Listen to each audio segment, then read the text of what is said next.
Now today's question is large joint pain can be manifestation of cardiac disease. In rheumatic fever, the answer is in rheumatic fever or rheumatic heart disease, the large joint pain or large joint arthritis can be seen. Now what is rheumatic fever or rheumatic heart disease? Rheumatic fever, the cause of rheumatic fever or rheumatic heart disease is it is due to the hypersensitivity reaction to group A beta hemolytic streptococcus. Now the question is it is directly due to the infection of group A beta hemolytic streptococcus or the other cause. Now we know the pathophysiology of the rheumatic heart disease. When a person, especially it is seen in the the school going children, when a school going children or a person exposure to group A streptococcus, the upper respiratory tract infection occur and the antibody against the bacteria cross react with the self antigen of the body, that is called the molecular mimicry. Now the antibody cross react with the different part of the body and one of the part is the myocardium, and that finally lead to the rheumatic heart disease.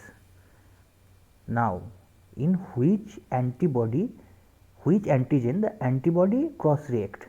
The antibody mainly attack the N-acetyl glucosamine in the human body, that is where the N-acetyl glucosamine are present, the antibody cross react with that particular tissue of the body, and we all know the large joint contain synovial fluid, and synovial fluid has N-acetyl glucosamine. What is N-acetyl glucosamine? In your biochemistry class, you know the N-acetyl glucosamine is a part of the GAGs, glycosaminoglycan. So the cross react with the N-acetyl glucosamine cause the large joint manifestation of the rheumatic fever or rheumatic heart disease. So to stamp the case as a rheumatic heart disease or rheumatic fever, we have a criteria, that is modified Jones criteria 2015. The modified Jones criteria has three components: major component, minor component and essential component. The major component or major criteria has 5 points, that is arthritis, carditis, chorea, that is called the sydenham chorea, subcutaneous nodule and erythema marginatum.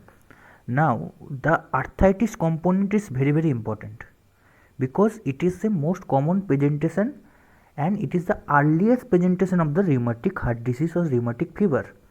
Before any of the 5 major presentation occur, the arthritis component first started, that is most of the patient come with the complaint of the arthritis component, and arthritis component has a unique feature, that is migratory polyarthritis, that is the arthritis part is migrate from one joint to other joint, and polyarthritis mean there is more than 3 joint are involved and it mainly involve the large joint. So what are the component of the arthritis? That is the large joint are involved, polyarthritis, more than 3 joint are involved, asymmetrical, that is symmetry is not present, that is right side knee joint is involved but the left side knee joint is not involved, that is called the asymmetrical, and migratory, that is migrate from one joint to other joint, that is first started with the ankle joint, then migrate to the knee joint, then other joints, and non-erosive. What is a non-erosive? The main part of any joint is articular cartilage. In the case of the rheumatic heart disease arthritis, the articular cartilage is not involved, so as a result there is no damage of the articular cartilage, there is no such problem in later part, that cause the disease as a self limiting disease.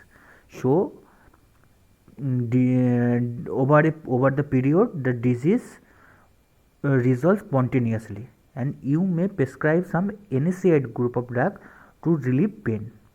So the arthritis component have the following feature. So the question answer is In the case of the rheumatic fever or rheumatic heart disease, the large joint is involved.